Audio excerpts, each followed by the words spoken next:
Olá e boas-vindas a mais um mergulho.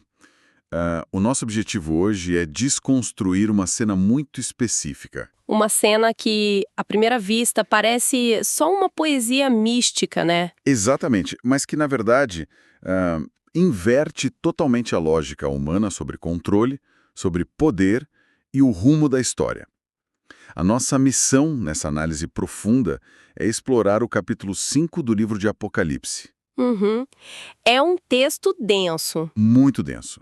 Nós temos em mãos um conjunto de anotações bem detalhadas e pesquisas sobre a simbologia de uma figura central, descrita como o cordeiro que governa tudo. E a ideia é dissecar essa passagem passo a passo, porque as implicações históricas e até práticas, né, são gigantescas. Com certeza.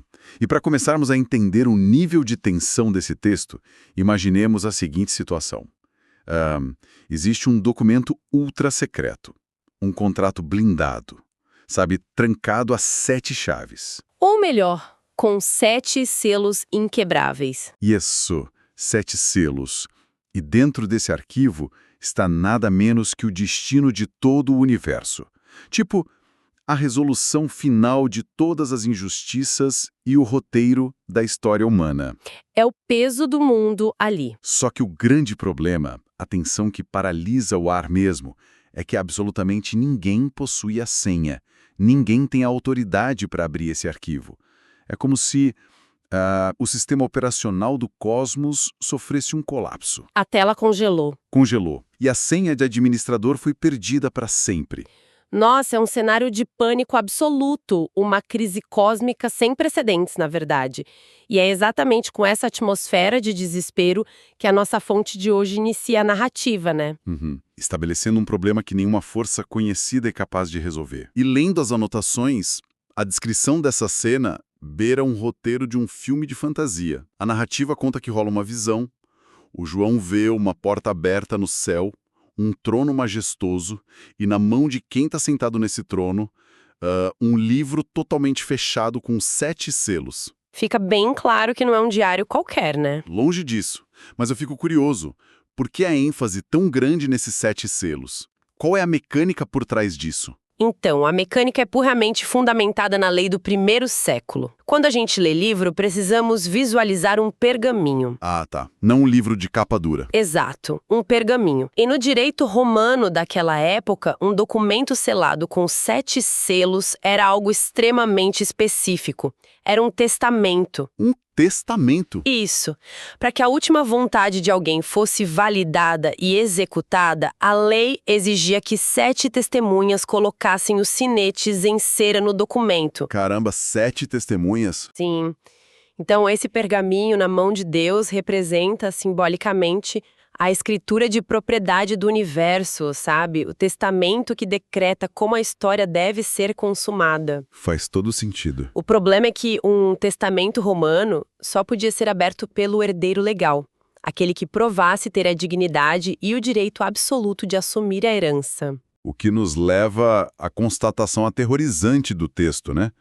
Porque um anjo grita com voz forte, procurando em todo o universo, no céu, na terra, no mar, alguém que seja digno de romper os selos. E a resposta é um silêncio. Um silêncio ensurdecedor. 0 seres em toda a existência possuem o nível de acesso necessário. É assustador. E a reação do João não é tipo uma leve decepção. As fontes destacam que ele chora copiosamente. Ele entra num desespero total. Mas sendo meio cético aqui, fazendo papel de advogado do diabo, por que tanto choro? Tipo, é só um documento fechado, a humanidade já não estava vivendo a vida normalmente, por que o texto gasta tempo construindo essa paralisia antes de ir para a solução? Olha, essa é a pergunta fundamental. Não é apenas um documento fechado. É a garantia de que a justiça será feita. A gente precisa lembrar do contexto de quem estava recebendo esse texto originalmente, né? Verdade. Eram comunidades cristãs, do primeiro século, vivendo sob a bota do Império Romano, enfrentando perseguições cruéis, possivelmente sob o governo de Nero ou Domiciano. Uma opressão brutal. Brutal. Então o choro do João É o choro de toda a humanidade oprimida.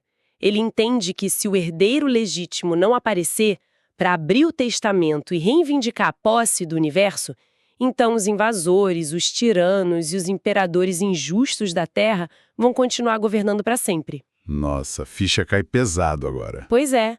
Se o livro não for aberto, a história fica travada num ciclo infinito de guerra, de fome e de dor. A crise é desenhada com essas cores fortes para provar uma coisa: as ferramentas convencionais de poder do universo natural e espiritual falharam. Falharam completamente. Exato. A força humana e a força angélica são inúteis aqui. E então vem a grande revelação, né? O suspense chega no ápice e no meio daquele choro desesperado, um dos anciãos ao redor do trono avisa para parar de chorar. O problema foi resolvido. Finalmente. E o anúncio é feito com a seguinte frase: o leão da tribo de Judá venceu. Ora, a palavra leão aciona imediatamente um gatilho mental em qualquer pessoa, né? Com certeza. É o rei da selva, o predador no topo da cadeia alimentar, um guerreiro implacável que vai despedaçar a oposição com força bruta. A expectativa vai lá pro alto. Vai pro alto e não é por acaso, viu?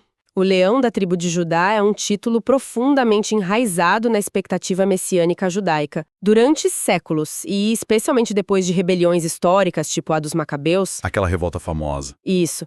Havia esperança de um líder militar, um general imbatível que desceria com um exército de anjos para esmagar Roma, para instaurar a paz através da força superior mesmo. A mesma linguagem do império. Exatamente. A palavra leão evoca a mesma linguagem que os impérios usavam para se descrever: dominação, conquista militar, violência letal contra os inimigos. Mas é aí que o texto dá um verdadeiro golpe de mestre, porque quando o João se vira para finalmente ver esse poderoso leão, quem está no centro do trono não é um felino de meia tonelada rugindo. A figura descrita nas fontes é um cordeiro. Uma quebra total. E não um cordeiro saudável e forte, mas um que parece ter sido morto. Ele tem marcas de um sacrifício violento, mas, incrivelmente, ele está de pé. É um paradoxo, né? É uma quebra total de expectativa. Para trazer isso para um cenário mais próximo da nossa realidade, é como se a gente tivesse ilhado numa guerra, esperando que um tanque blindado aparecesse no horizonte para explodir os inimigos e salvar o dia. Mas da poeira, quem surge é um médico de campo, desarmado e ferido. Uau! Como essa imagem subverte a lógica de vitória. Essa analogia é excelente, mas tem uma ressalva crucial aí. O texto não está dizendo que o médico substituiu o tanque, ou que a vitória não aconteceu. Ah, entendi. A revelação chocante aqui é que o cordeiro e o leão são a mesma pessoa. O que o texto faz é pegar a expectativa do tanque de guerra e dizer, olha, a verdadeira força que abala os alicerces do universo se parece com isto aqui. Redefinindo o próprio conceito de força. Exato. O autor está redefinindo completamente a natureza da vitória do poder. A ferocidade do leão foi exercida através da entrega do cordeiro. Isso é fascinante. O poder militar cede espaço ao poder do sacrifício. Sem dúvida. A mensagem subversiva é que a força capaz de destravar a história humana não está em matar o inimigo, mas em dar a própria vida. O sangue derramado não foi dos opositores, foi o do próprio herdeiro. O que no contexto romano devia ser um absurdo, um escândalo. No contexto romano, a vitória só era concebida através de pilhas de cadáveres inimigos. Então, afirmar que o governante legítimo de tudo venceu porque se deixou ser sacrificado era não apenas um escândalo teológico, mas uma afronta política direta à cartilha dos Césares. Uma revolução intelectual, né? Mas, mergulhando na anatomia visual que a fonte nos apresenta, a coisa fica ainda mais complexa. E, para ser bem sincero, bem estranha também. Ah, sim, o visual é forte. As anotações dizem que o cordeiro está de pé, mostrando que a morte não o segurou, que ele está vivo e posicionado no centro do trono, indicando autoridade. Mas então vêm os detalhes físicos. O texto descreve que esse cordeiro tem 7 chifres e 7 olhos. Lendo as fontes, se tentarmos desenhar essa descrição literalmente num papel, o resultado é bizarro. Teremos um cordeiro ensanguentado com 7 chifres saindo da cabeça e 7 olhos espalhados. Parece um experimento genético que deu errado, sabe? Um monstro, né? Um monstro radioativo saído de uma ficção científica. Em vez de reconfortante, parece perturbador. O que a gente está perdendo ao ler isso de forma literal? O que se perde ao imaginar a cena literalmente é o gênero literário da época. A literatura apocalíptica não funciona como uma fotografia. Ela funciona mais como uma charge política ou um código criptografado. Ah, tipo símbolos. Isso, partes de animais e números são vocabulários simbólicos. O número 7 na tradição hebraica não é apenas uma quantidade, é o conceito de totalidade, plenitude e perfeição. Certo. E na cultura agrária do Oriente Médio, o chifre era o símbolo máximo de força militar, de poderio político e de autoridade. Portanto, dizer que o cordeiro tem 7 chifres é uma forma codificada de afirmar que ele possui todo o poder ofensivo do universo. Ele é a própria onipotência. Entendi. E os 7 olhos entram na mesma lógica, certo? Se chifre é poder de impacto, o olho é poder de percepção. Perfeitamente. Os olhos representam o intelecto sem barreiras, a vigilância constante e o conhecimento total. É a onisciência. Em alguns textos antigos era uma metáfora para os espiões do rei, que traziam todas as informações do império. O cordeiro não é apenas forte. Ele vê tudo, sabe tudo e entende as profundezas de cada intenção. Tá, então vamos juntar essas peças agora. Temos a onipotência representada pelos chifres e a onisciência representada pelos olhos. Uhum. Mas tudo isso está abrigado na forma de um cordeiro com cicatrizes de abate. Se a ideia era mostrar quem manda, por que manter a aparência frágil e as marcas do trauma? Por que não se transformar de volta num leão intocável e glorioso depois que venceu? Porque as cicatrizes são a credencial que torna o poder dele seguro para o universo. Pense bem, um ser com 7 chifres e 7 olhos, onipotente e onisciente, mas sem as marcas do sacrifício, seria o pior pesadelo possível. Nossa, é verdade. Seria o tirano cósmico definitivo. Um ditador do qual não se pode fugir e ao qual não se pode resistir. A genialidade da visão é que as marcas do abate provam o caráter de quem segura o poder. A essência dessa autoridade é o que os gregos chamavam de ágape. Ágape. Opa, vamos fazer uma pausa rápida aqui. Precisamos definir isso com precisão para quem nos acompanha não se perder nos termos teológicos. Claro, claro. Ágape é uma palavra grega usada no Novo Testamento para descrever um tipo de amor que é incondicional. Um amor que busca ativamente o bem-estar do outro e que se doa completamente, independentemente de haver mérito do outro lado. Não é um sentimento romântico, então. Não, não é um amor de sentimento passageiro, mas um amor de sacrifício resoluto. O que o texto argumenta é que o poder absoluto, os chifres e os olhos, quando operado por alguém movido pelo ágape, que são as cicatrizes do cordeiro, não resulta em opressão, mas em redenção. Que mudança de paradigma. Sim, a vulnerabilidade não anula o poder, ela legitima o direito de exercê-lo. O pré-requisito para segurar a escritura do universo foi provar a disposição de sofrer e morrer por ele. Incrível! A capacidade de reter poder ilimitado repousa exatamente na recusa de usá-lo para benefício próprio. Vamos avançar e observar o que as nossas fontes dizem sobre o momento em que a ação recomeça. Vamos. O cordeiro avança, tira o livro da mão direita daquele que está no trono. E a paralisia finalmente cessa. E aqui as anotações mostram uma reação em cadeia impressionante. Começa com os 4 seres viventes e os 24 anciãos, que caem diante do cordeiro. É uma reverência imediata. Imediata. E depois entra um coro de milhões de anjos. E de repente o texto relata que absolutamente todas as criaturas que existem no universo, no céu, na terra, debaixo da terra, no mar, se unem numa única voz cantando. Parece quase um transe coletivo, um evento de proporções estelares. É o clímax da cena, né? Mas, fazendo o papel de cético de novo, por que o texto gasta tanta tinta detalhando essa coreografia de adoração em círculos concêntricos? Não seria mais rápido apenas dizer, ah, e todos comemoraram? A minúcia dessa cena tem um propósito cirúrgico de contraste histórico. Precisamos lembrar de novo da sombra de Roma. Imperadores como Domiciano exigiam o título de Dominus et Deus. Senhor e Deus, né? Isso mesmo. A adoração imperial era uma lei do Estado. Quando o imperador entrava numa cidade ou num anfiteatro, as multidões tinham que se prostrar e entoar cânticos de reverência. Mas havia um detalhe não tão oculto aí. Imagino que não era por amor. Nem um pouco. A ponta das lanças dos soldados romanos garantindo que o cântico não desafinasse. A submissão a Roma era imposta pela ameaça de morte, pela cruz, pela espada. A dita Pax Romana era mantida através do terror. Entendo.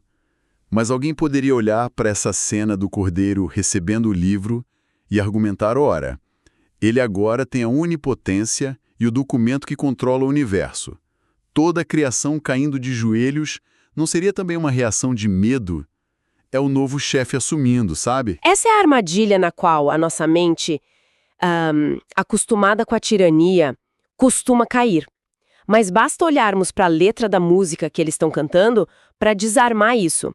O cântico gravado no texto não diz tipo, tu és digno porque tens o poder de nos destruir ou porque o teu exército é maior. O que eles cantam, então? O refrão central é, digno és de tomar o livro e de abrir os seus selos, porque foste morto e com o teu sangue compraste para Deus homens de toda a tribo, língua, povo e nação. A reverência universal não é extraída pelo terror. É uma resposta espontânea e esmagadora de gratidão e encanto. Ninguém adora porque tem medo de tomar um raio na cabeça. Exato. Ninguém adora o cordeiro por temer a sua fúria imediata, mas por contemplar a profundidade do seu sacrifício. O contraste o império escraviza para dominar, o cordeiro é sacrificado para libertar. Essa é a diferença entre submissão forçada e adoração verdadeira. Há uma mudança de paradigma drástica sobre como se gera lealdade. Mas vamos pegar esse gancho e trazer essa reflexão para a nossa realidade atual, para o chão de fábrica em que operamos hoje. Ótimo ponto. Porque, sejamos francos, a sociedade moderna aplaude muito essa poética, mas na prática as engrenagens parecem girar na lógica de Roma. Isso vai na contramão de praticamente qualquer manual de estratégia ou dinâmica corporativa atual, né? Totalmente na contramão. A regra nas ruas e nos mercados parece ser inegociável devorar ou ser devorado. O poder político, econômico e social é medido pela capacidade de exercer domínio, esmagar a concorrência e nunca demonstrar fraqueza. Quem age como cordeiro no mundo moderno é mastigado no café da manhã por quem age como leão. Sem dúvida. A frequência natural da sociedade humana, desde o primeiro século até o século XXI, é a predação. A mentalidade do macho alfa, da força bruta como resposta para tudo, os fins justificam os meios. Sim, o clássico da sobrevivência. E no curto prazo, a brutalidade sempre parece vencer. Mas o argumento que o texto de Apocalipse 5 está fazendo é sobre o que sustenta a realidade no longo prazo. A tese central é de que o trono que realmente governa o cosmos não é ocupado por um predador insaciável, mas por uma figura sacrificial. E a implicação prática disso é muito profunda. Como assim? Precisamos de algo mais tangível aqui. Porque se alguém que nos ouve agora está sendo massacrado por um sistema injusto, por líderes abusivos ou pela desigualdade, como essa ideia do cordeiro governante funciona na prática e oferece algum consolo real, e não apenas uma esperança distante? Vamos pensar na estrutura de liderança de uma grande organização em tempos de crise severa.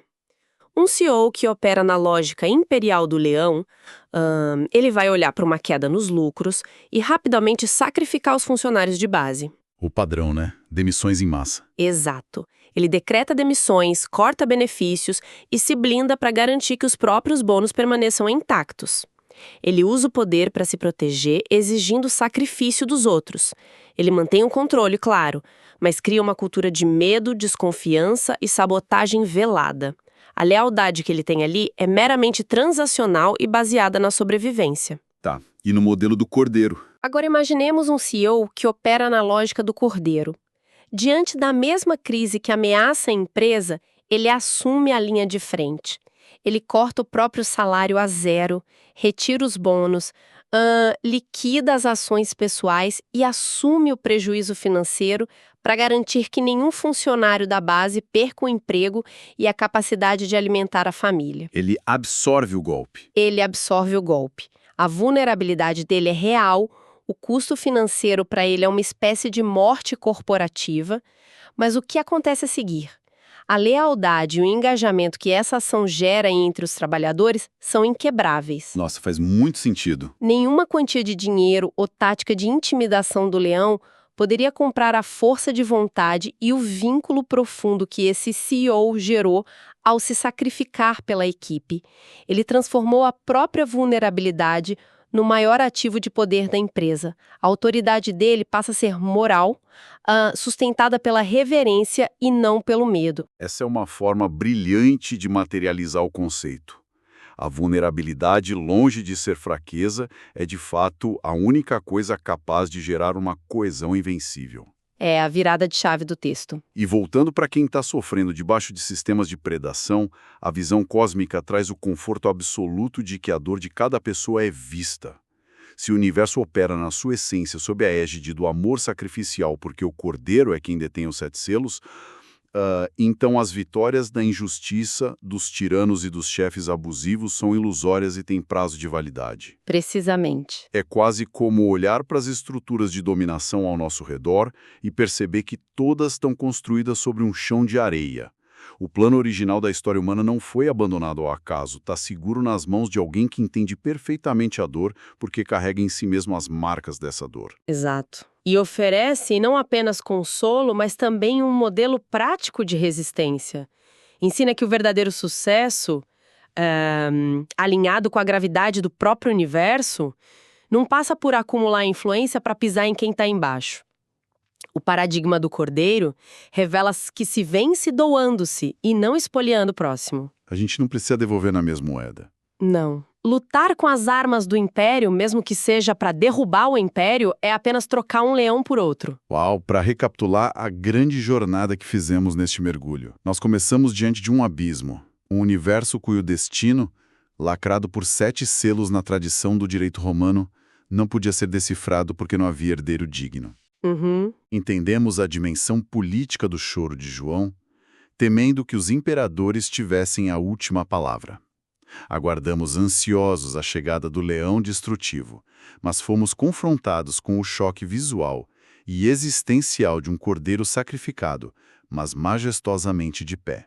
Uma baita reviravolta. Dissecamos como a onipotência e a onisciência, representadas pelos assustadores 7 chifres e 7 olhos, ganham a validade justamente pela união com o ágape, a entrega voluntária. Sim, o amor incondicional. Vimos o dominó cósmico, onde toda a criação canta não porque teme a lâmina de uma espada, mas porque está enfeitiçada pela beleza de um amor que deu a vida para comprar a liberdade de todos. E conectamos isso com a subversão da nossa realidade.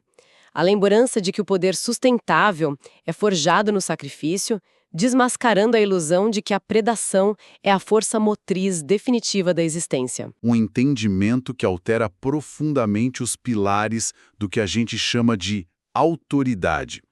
E como a nossa investigação mostrou de forma tão irrefutável que o controle autêntico surge através da vulnerabilidade extremada, a provocação que fica para estender este assunto muito além das fontes de hoje é a seguinte. Vamos lá. Como as páginas da nossa história seriam reescritas se, em vez de investir trunfos na construção de impérios assentados no medo, os nossos grandes líderes e instituições decidissem imitar intencionalmente o esvaziamento do cordeiro em vez das garras do leão? Nossa, isso mudaria tudo! E, mais afiado ainda, trazendo essa questão para o espelho do nosso cotidiano, será que a contribuição mais marcante que faremos na vida, a nossa maior demonstração de força, não vai emergir exatamente daqueles momentos em que formos capazes de abaixar os nossos escudos, desarmar o instinto de autopreservação e abraçarmos o sacrifício pelo bem de quem está ao nosso lado? É uma reflexão muito necessária. O testamento que dita o fim de todas as injustiças não está mais trancado e perdido no tempo. Já sabemos o que quebrou os selos e como ele foi aberto. A pergunta que nos desafia todas as manhãs é de que forma vamos aplicar essa informação nas pequenas lideranças que exercemos. Vamos continuar tentando arrombar as portas com folha? Ou vamos aprender com quem, através de mãos feridas, domina o universo inteiro? Fica o estímulo constante para observarmos criticamente os métodos de quem pede a nossa submissão diariamente. É, sem dúvida, uma lente poderosa para recalibrar a forma como enxergamos e interagimos com o mundo a cada instante. Assina embaixo. Vamos continuar digerindo todas essas quebras de expectativa. Agradecemos muito a companhia na exploração de hoje e nos vemos no próximo mergulho.